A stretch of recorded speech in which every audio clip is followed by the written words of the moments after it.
الله في أول صدري فاسمعه كسن مني من الدر وصليت في ثاني على خير خلقي محمد المبعوث بالفتح والنصر لا إله إلا الله. El Hadji Cheikh Bou Diop est né à Ndiassane dans les années 70, fils de Adja Marème Diop et de Pape Medoune Diop. Tout petit, il copta le virus du chant comme son père. Cheikh Bou Diop est musulman de naissance et a fait ses études coraniques à Ndiassane chez Serigne Bekay Samaké. À bas âge, il commença des études poétiques chez Serigne Bekay Babou, qu'il initia en même temps dans les différents types et formes de chant. La ilaha illallah.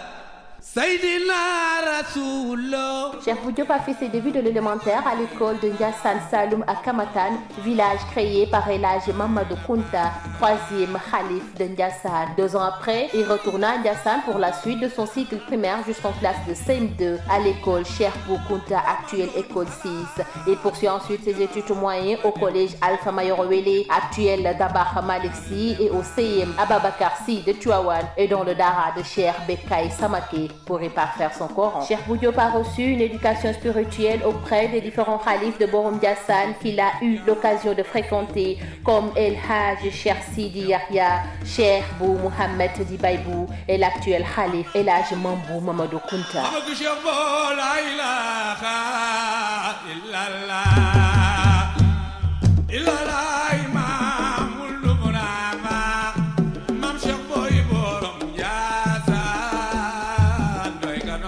Cheikh Bou Diop est incessamment sollicité par plusieurs télés et radios nationales et internationales, et l'émission Tabala de la TFM en 2011 en est témoin. Il a enregistré sa première émission radio en 1998 à Walfadjri avec le doyen Abdoulaye Lam. Et ensuite en 1999, il a été invité à l'émission Dîner ak Jamono de Sidi Lamine Niass. Et en 2000, il subit son premier enregistrement télé à la radio-télévision sénégalaise. Ce jeune chanteur religieux a participé à de nombreux spectacles, dont la nuit du prophète, paix et salut sur lui, au Grand Théâtre en 2012, après sa rencontre avec le ministre de la Culture à l'époque, M. Youssou Ndour, qui est comme mon frère pour lui. Toujours parmi les événements marquants de ce jeune artiste, nous pouvons citer les 20 années de dévouement à Borom Ndiassane organisées en 2013 en partenariat avec le Grand Théâtre, avec l'aide du docteur Youma Atifal, son ancienne administratrice.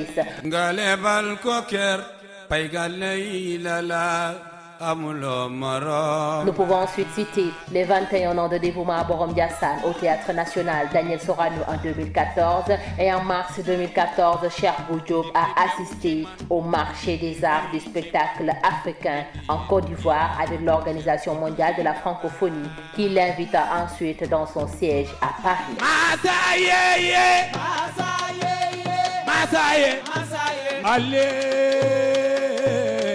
L'Organisation internationale de la francophonie, pour répondre aux recommandations énoncées dans le cadre de la francophonie internationale sur le dialogue des cultures et des religions, contribue à la mise en œuvre d'une programmation présentant les musiques sacrées.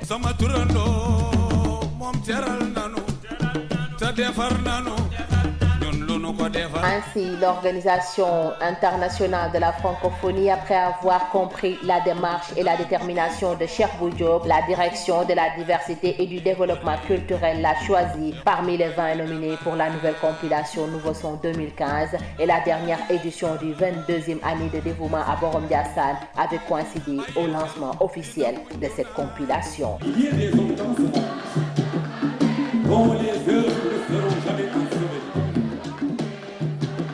Cheikh Bou Diop a réussi à mettre son premier album nommé Ndoxum Zamzam au sacré en 1999.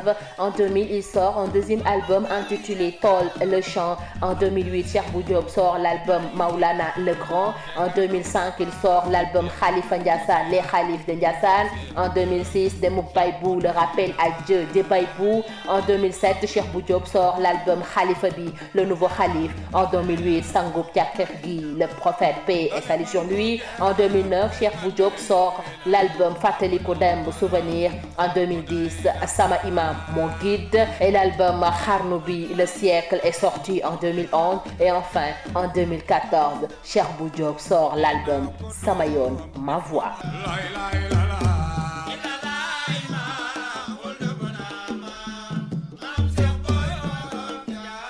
Parmi les événements les plus marquants du parcours de ce chanteur religieux figure la nuit du prophète paix et salut sur lui en Gambie en 2000, la nuit de Cheikh Abdou Khadr Djeilani à Tambacounda, la nuit du prophète à Sédhiou, les gamous annuels de Tcharia, de Latmingué, de Kamatan au Saloum, les gamous de Sokone, de Bambougar en Gambie, de Keur Lamine à Koungheul, les gamous de Bargny, de Rufisque, de Saint-Louis, les gamous annuels de Mbour, Fatick, Kaolack, Thiès, Ngaye, Kébémer, Louga, Mboro, Tivaouane, pour ne citer que cela.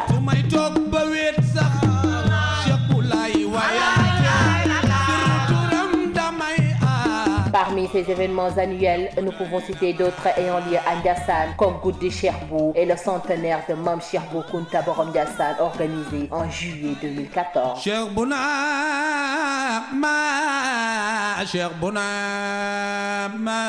Bou Diop a eu à participer au premier colloque des Mourites à l'hôtel King Fahd Palace. Il fut également à Touba pour accompagner le Khalif de Ndiassane, qui fut invité à l'époque par Serigne Saliou Mbacké et ensuite invité par Serigne Sidi Makhtar Mbacké.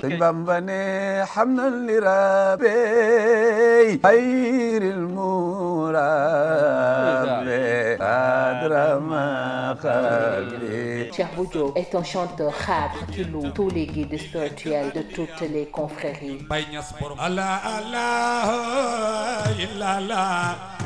Mami bay Ablaye Thiaw la ya ngay nelaw tabu yeewoo nu kontaane amin tazakkurin jiranin bi zi salami loxo ca kaw ñu màggal ma lay dafa min muqlatin bi dame. Sa participation au Takkusaanu Mawlud à Bagdad chez Serigne Khadim Gueye de Lo Borom Dam en est la parfaite illustration. Le groupe Khadria Bëgg Cheikh Bou, dirigé par Cheikh Bou Diop, dispose d'un large public composé en majorité par des jeunes, un cocktail qui fonctionne bien, car lorsque Cheikh Bou Diop chante, son public reprend ses paroles et assure les chœurs.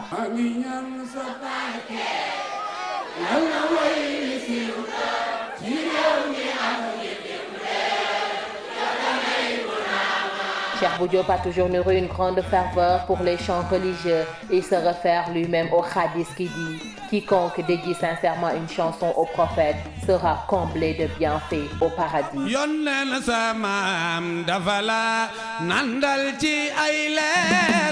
Cheikh Bou Diop a une grande capacité intellectuelle. Il a la faculté de retenir tout ce qu'il voit et entend depuis le bas âge. Cette faculté intellectuelle lui permet d'écrire ses chansons en ses moments de retraite spirituelle. Comme il le dit dans une de ses chansons, « Je suis un missionnaire. Tout ce que je dis n'est pas de la transpiration, mais de l'inspiration.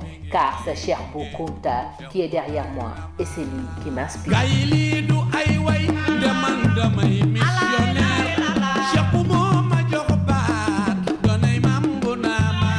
Cheikh Bou Diop, fervent talibé de la confrérie Khadria, Cheikh Bou Diop, la fierté de la ville sainte de Ndiassane, Cheikh Bou Diop, fils et talibé du Khalif Cheikh Seydi Hadj Mambo Ould Hadj Mohamed Ould Cheikh Bou Mohamed Ould Cheikh Al Bounama. Man de Ndiassane gi ma juddoo fudul Makka ak Madinatu Rasul Ndiassane. Toute cette expérience professionnelle ont permis à Cheikh Bou Diop, l'enfant de Ndiassane, aujourd'hui d'être cité parmi les meilleurs chanteurs religieux du Sénégal et il vit bien de son art.